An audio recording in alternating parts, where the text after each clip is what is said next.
Summer Anime 2025 in a nutshell by Gigguk.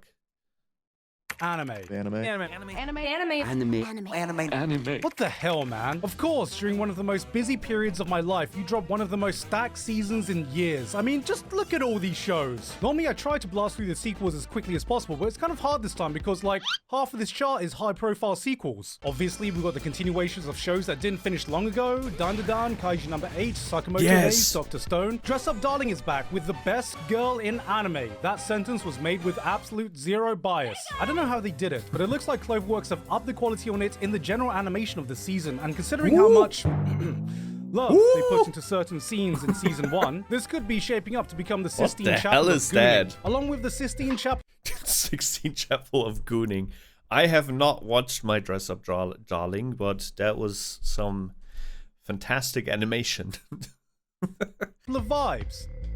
And Gooning. The Bunny Girl Senpai characters are in frickin' university now. God, I've been asking forever for more anime characters to get older than high school age, and now I've waited so long, these characters have I've been asking for that too. High school age. Unlike the characters in Grand Blue, they're about as mature as I remember them. After 15 years, Panty and Stocking is somehow back as unhinged and insane as ever. Now, for those of you that weren't around at the time, this ended on one of the biggest cliffhangers in anime ending history that left fans as confused as they were shocked. 15 years, we wondered, what the hell was that plot twist? Where the hell did that come from? I was lucky enough to attend the premiere of the first episode and meet the team, and on stage, the legendary director, Hiroyuki Imaishi himself, said, yeah, I didn't really put much thought into the original ending. Bro. The vending machine isekai got a sequel? Who the hell is funding this? And the Shoulder Boy isekai with thick thighs?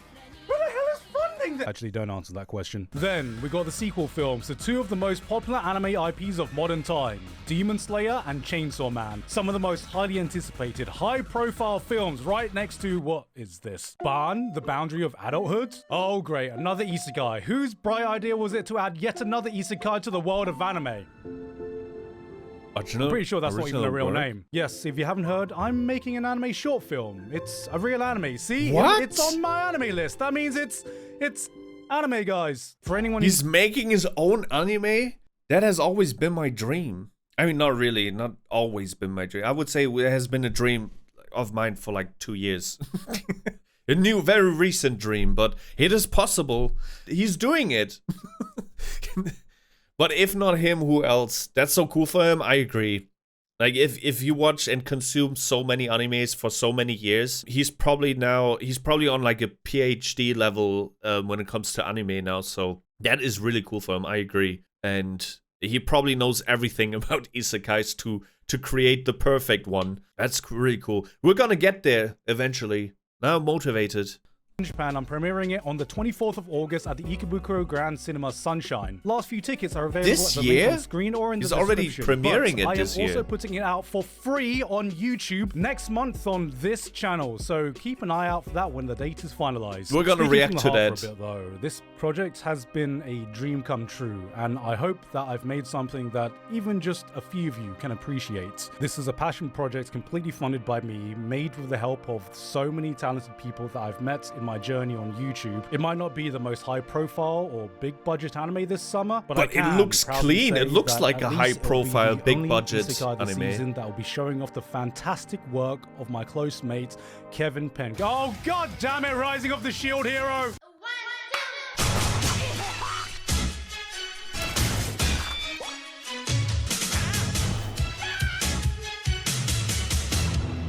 Oh, that was the intro. Please take me home. Aww. I'm easy to eat. Oh no. This is what we need to start the season off with. If you're like me and you're still suffering PTSD from the existence of Inukai's dog, this is the eye bleach that the therapist ordered. No more gooning, no more thirsting over small animals, just a warm, cozy show about a woman and her adopted... Looks like a red panda, but it's not... Like, it doesn't have the color scheme of a red panda. Maybe it's like an... I don't know what it is. A dog? Yep, it's a pretty fucked up looking dog. God damn, after that I feel something arising. And I think it's AFK Arena's newest collaboration with Solo Leveling, today's sponsor. Yes, that's right, the AFK Arena universe is colliding with Solo Leveling with a crossover event bringing in Cha Hae-in and Sungjin Woo, the Shadow Monarch. She has a nice bambooty in the show. And he's also eye candy for the women, okay? He is like an incredible husbando. Sunjin-san.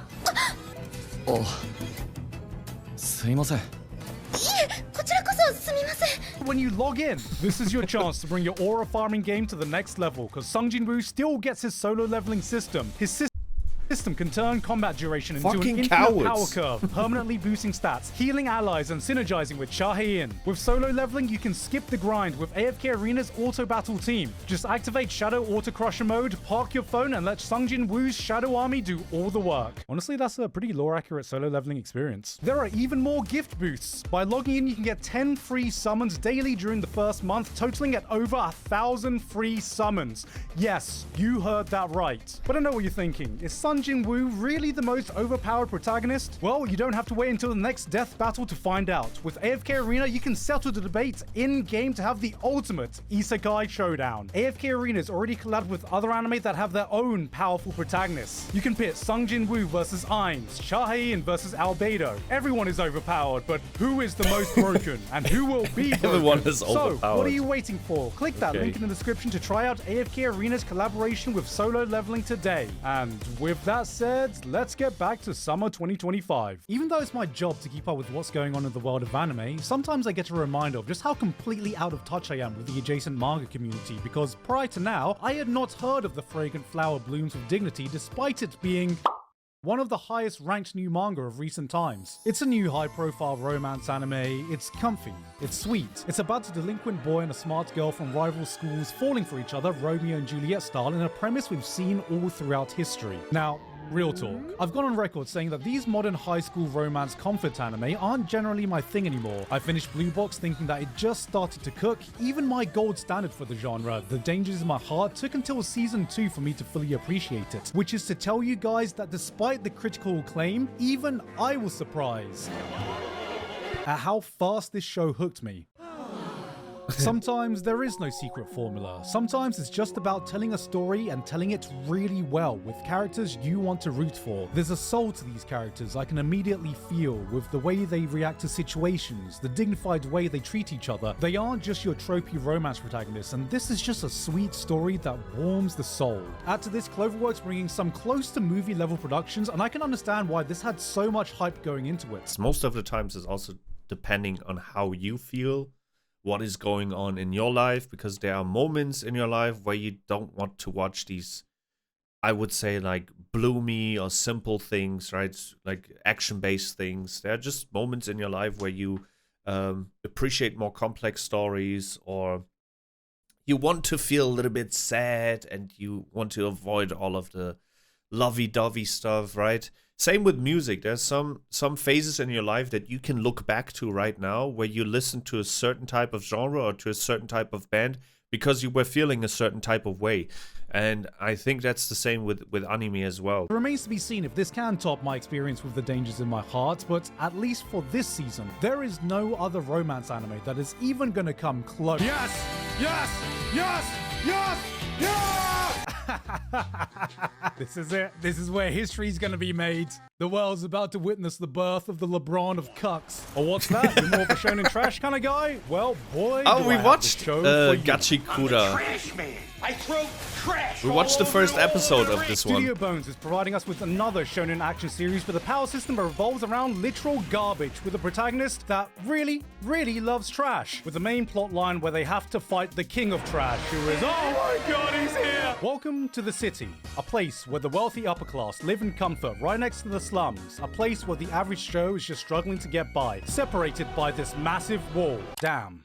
I'm sure there's a metaphor in here somewhere. Society, innit? But even below them is a whole other world where people chuck all their useless garbage and outcasts. Landfills have gained sentience. Oh, that involves a little bit of spoiler because we only watched the first episode together here on this channel, and we only watched to a point where he gets basically thrown into the world below. So it's like the rich rich people live side by side with the poor people, so the good neighborhoods next to the slums, and then sometimes they throw people into the pit, and the main character is being thrown into the pit for things that he hasn't done. Very typical, right? Being accused of something he hasn't done. His mentor gets killed as well. That happens in the first episode, so it's not a spoiler, right? I mean, it is a spoiler, but it's not a major spoiler. And then he gets kicked into the pit. Just like in 300, they just throw him down there, and the pit is just filled with garbage, basically. And that is where the first episode ended. So this involves a little bit of spoilers.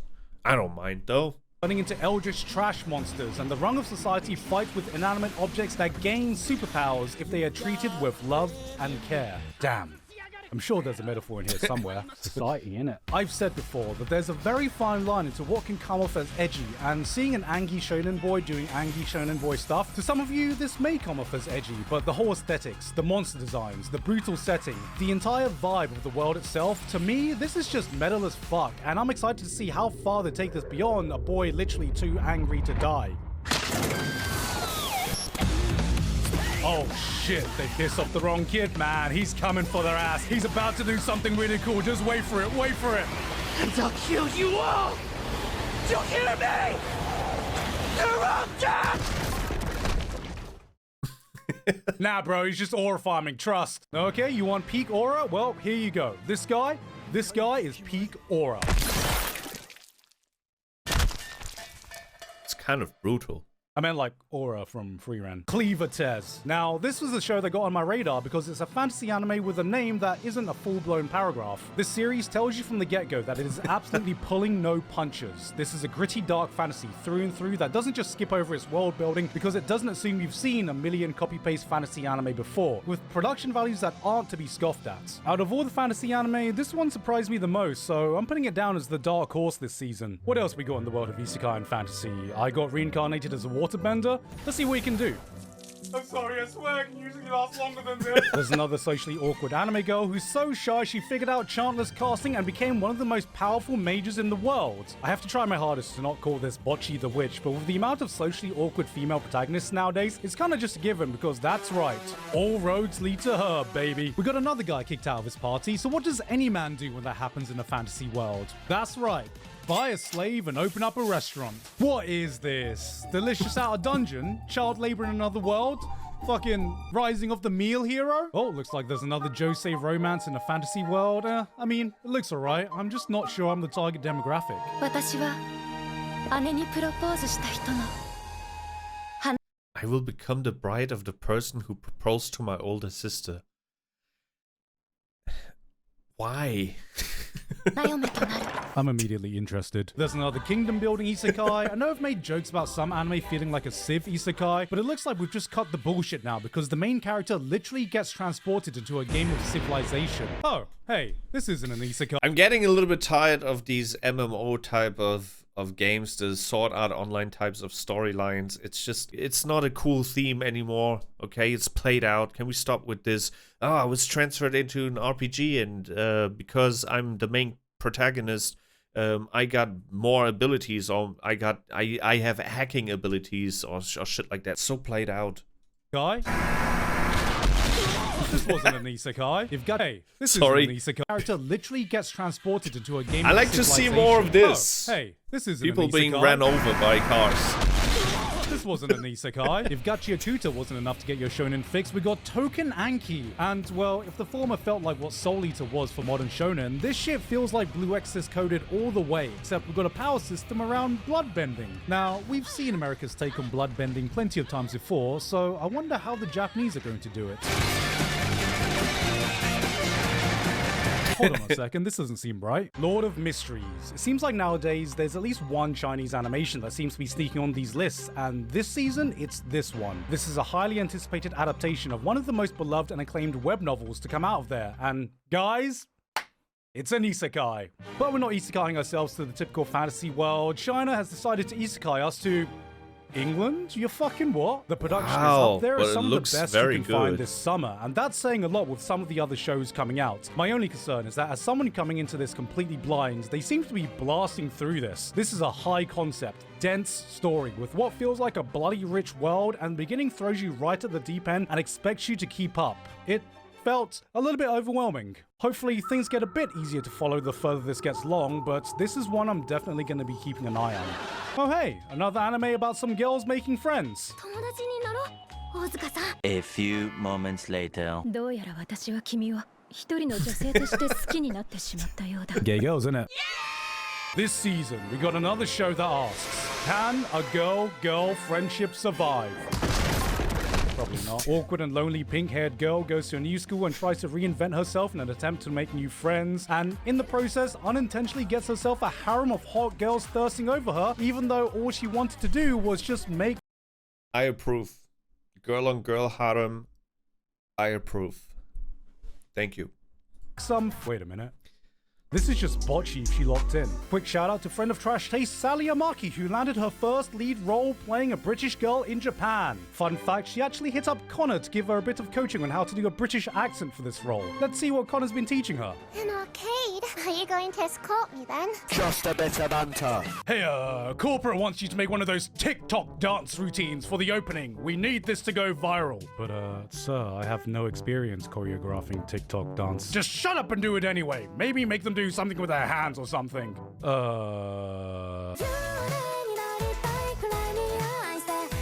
That's it? That's what you came up with? Can't you make it more interesting?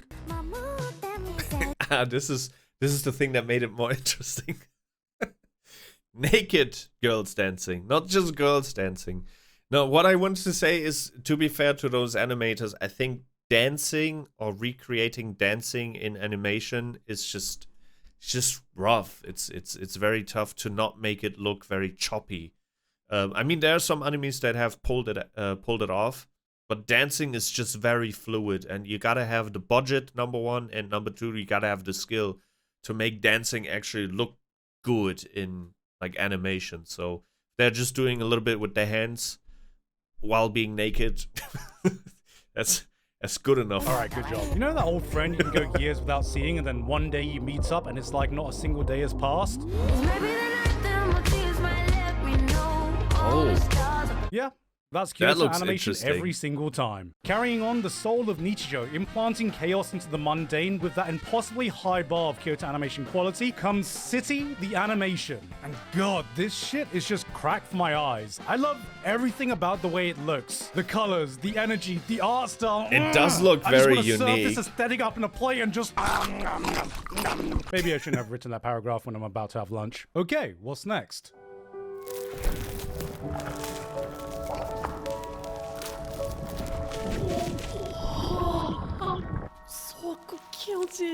Stephen King, a decorated master of horror, once said, "There are 3 types of terror. The gross out, the sight of a severed head tumbling down a flight of stairs. The horror, the unnatural, spiders the size of bears, the dead waking up and walking around. And the last and worst one, terror, when you come home and notice everything you own has been taken away and replaced by an exact substitute." お前やっぱ光ちゃうやろ。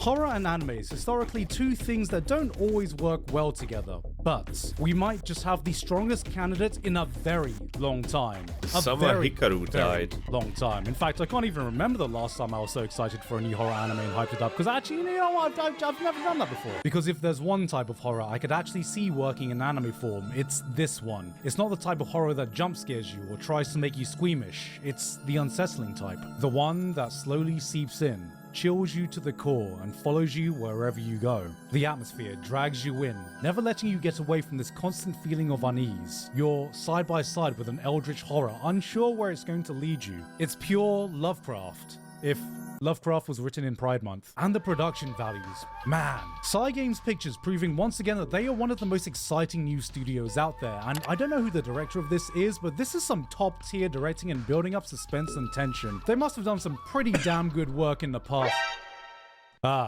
I see. He is no stranger to eldritch horrors and anime. After that show, though, I feel like we can do with a little pick-me-up. But this looks like a cute little show. Oh, I wanted to watch this one. I saw a little clip of it on Twitter, and it's supposed to be very, very interesting. So what? Oh my god! What is this? And you don't seem to understand.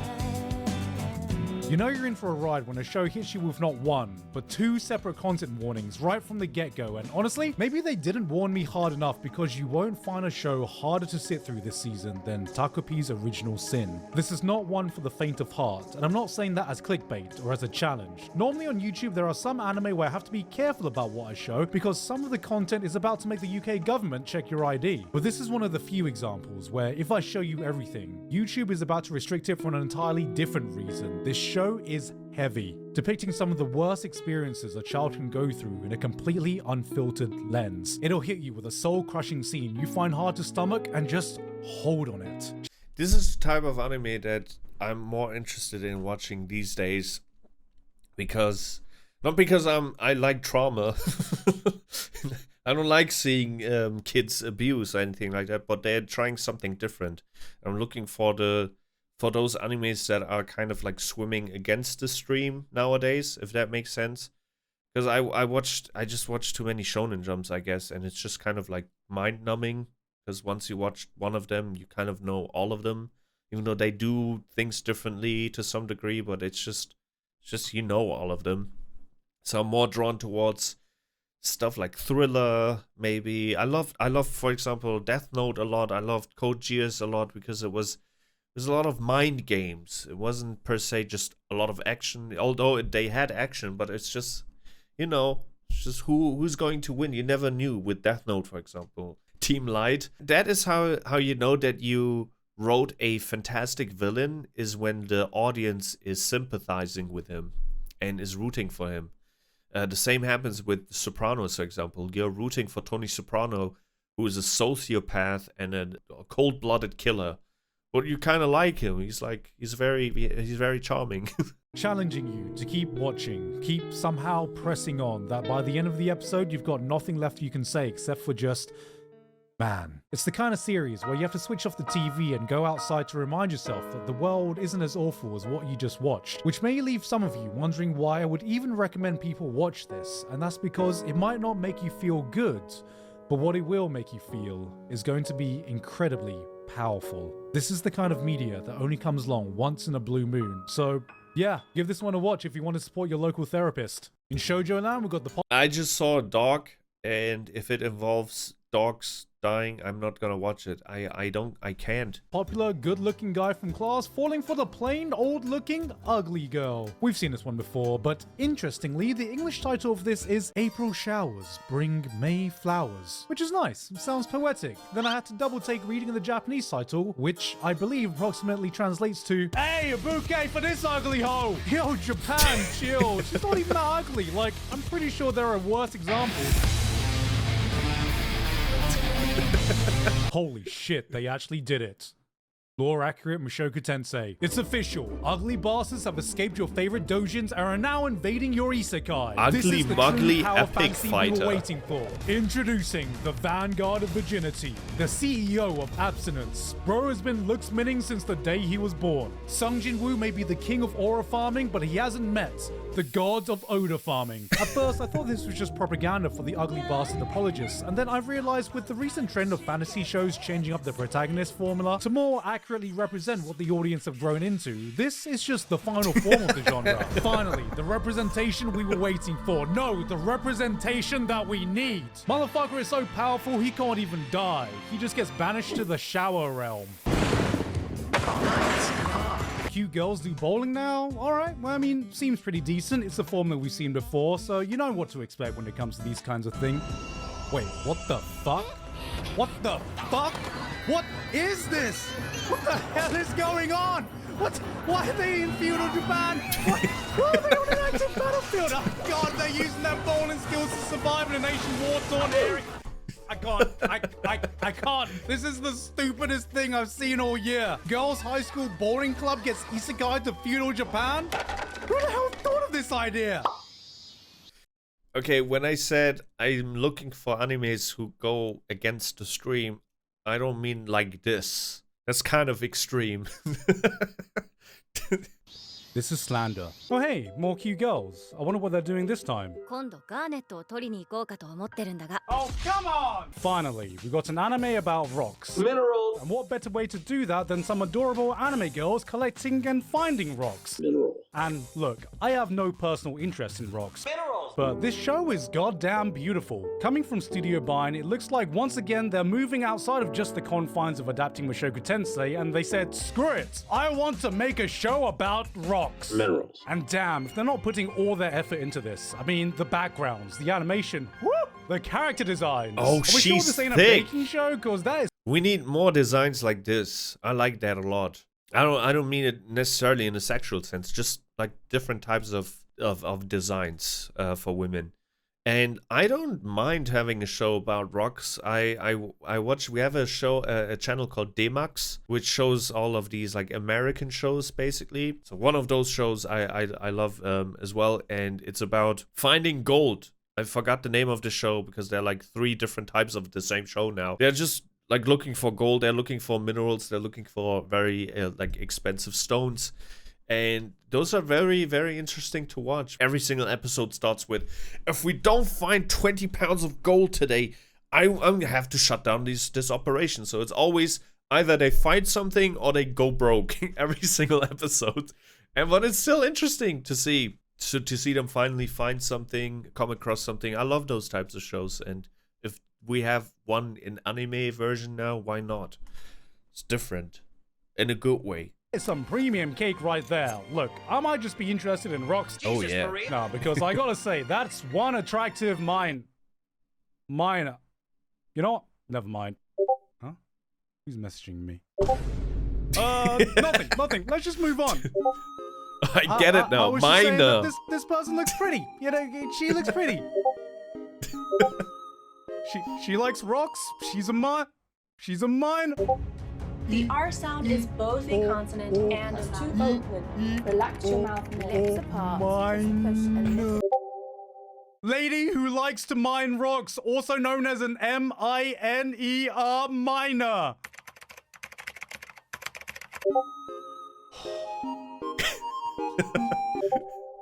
Oh god, that's not what I meant! A minor. Hey guys, hope you enjoyed that video. Thank you very much this month to Basil, Dysfunctional Degenerate, Flabberwocky, Jonathan. Wait, that was 20 minutes already? Awesome video as always. It's not the first Gigguk video we watched on this channel. As always, I usually go through the list of animes that he has mentioned that I would love to watch or I'm interested in watching, because my anime list is just never ending and it's just getting longer and longer and longer with each season.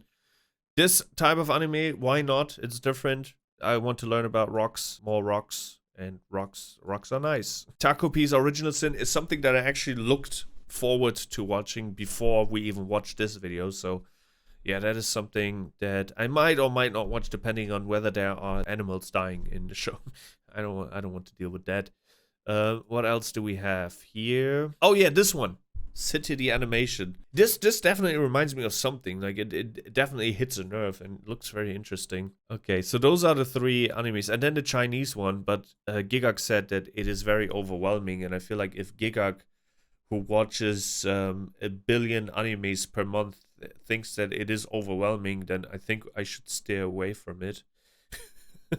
Yeah, that's pretty much it. And then also obviously Gigguk's anime itself, because he's gonna release an anime soon. That's gonna be fun to watch, hopefully. I mean, it looks nice. It looks really nice. It looks like, if he wouldn't have mentioned that it is his own team or his own passion project, and that he obviously doesn't have the budget as like the bigger anime studios, I wouldn't have guessed that it was not made from a bigger anime studio. So I think he's underselling, is that the word? His own work. I think it looks fantastic. It doesn't look that different from all the other animes that are presented here. I don't see a noticeable difference in quality. Alrighty, so that was that. I think it was a terrific summer anime 2025 in a nutshell video. His in a nutshell videos are very cool. high-paced editing. It's like very ADHD friendly. Oops. I swear I just picked a different... I picked a random frame. That was not on purpose. I just want to... I'm just... You won't believe me anyway, so... I'm not even gonna try and excuse it.